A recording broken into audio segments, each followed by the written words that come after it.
नमस्कार, स्वागत है आप सभी को हमारी चैनल पर। आज की कहानी है भगवान का सहारा। बहुत ही सुंदर ये कहानी है, एक बार जरूर पढ़िए। एक राजा था, उसके कोई पुत्र नहीं था।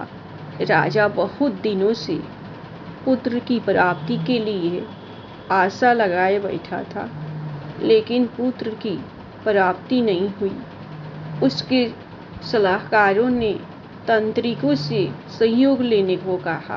तांत्रिकों की तरफ से राजा को सुझाव मिला कि यदि किसी बच्चे की बलि दे दी जाए तो राजा को पुत्र की प्राप्ति हो जाएगी।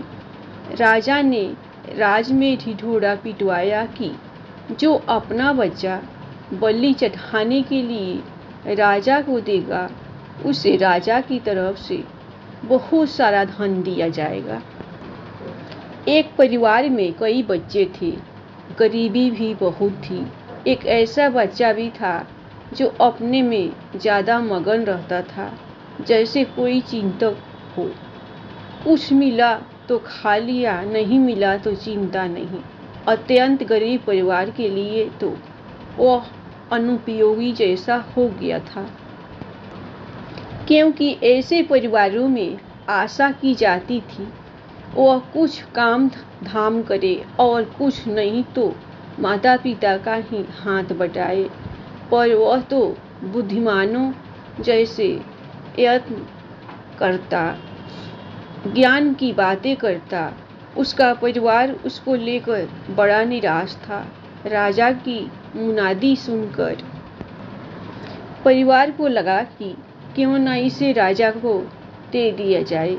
निकम्मा है, कुछ काम धाम भी नहीं करता और हमारे किसी काम का भी नहीं है, और इसे देने पर राजा प्रसन्न होकर हमें बहुत सारा धन देगा।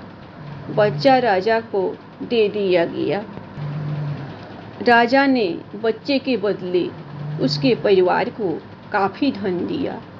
राजा के तांत्रिकों द्वारा बच्चे की बलि देने की तैयारी हो गई। राजा को भी बुला लिया गया। बच्चे से पूछा गया कि तुम्हारे आखिरी इच्छा क्या है। ये बात राजा ने भी बच्चे से पूछी एवं तांत्रिकों ने भी बच्चे से पूछी। बच्चे ने कहा कि मेरे लिए रेत मंगा दिया जाए। राजा ने कहा बच्चे की इच्छा पूरी की जाए। अतः रेत मंगाया गया। बच्चे ने रेत से 4 ढेर बनाए। एक एक करके बच्चे ने 3 रेत के ढेरों को तोड़ दिया और चौथे के सामने हाथ जोड़कर बैठ गया और उसने राजा से कहा कि अब जो करना है आप लोग करें। यह सब देखकर तांत्रिक डर गए और उन्होंने बच्चे से पूछा कि पहले ये बताओ कि ये तुमने क्या किया है।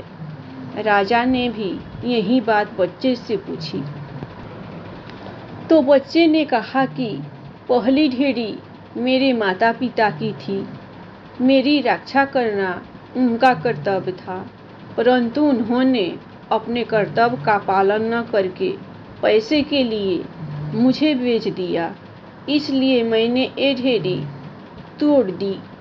दूसरी ढेरी मेरे सगे संबंधियों की थी, परंतु उन्होंने भी मेरे माता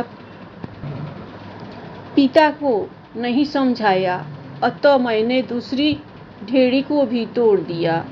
और तीसरी ढेरी हे राजन आपकी थी। राज्य की प्रजा की रक्षा करना राजा का ही धर्म होता है, परंतु जब राजा ही मेरी बलि देना चाह रहा है तो ये ढेरी भी मैंने तोड़ दी। चौथी ढेरी मेरे ईश्वर की है।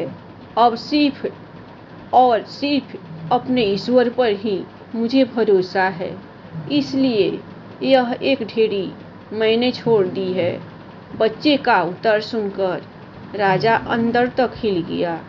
उसने सोचा कि पता नहीं बच्चे की बलि देने के पश्चात भी पुत्र की प्राप्ति होगी भी या नहीं होगी।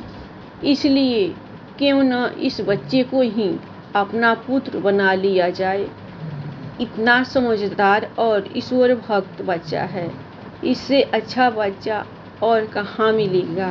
काफ़ी सोच विचार के बाद राजा ने उस बच्चे को अपना पुत्र बना लिया और राजकुमार घोषित कर दिया। किसी का अहित करके किया गया अपना हित बालू की ढेर जैसा होता है। हो सकता है वह तुरंत ढहता हुआ न दिखता हो, पर वह ढहेगा ही, साथ में दबा लेगा। उस ढेर को जुटाने वाले को ये मत सोचिए कि किसी ने देखा ही नहीं, पकड़े ही नहीं गए तो सब छुप गया। समय आने पर ईश्वर सबका इंसाफ करता है। पोस्ट पसंद आई तो कृपया प्रभु शरणम पेज को लाइक कर ले ताकि आपको ऐसी पोस्ट मिलती रहे। उचित समझे तो इस पोस्ट को शेयर भी करें और लाइक सब्सक्राइब भी करें। धन्यवाद।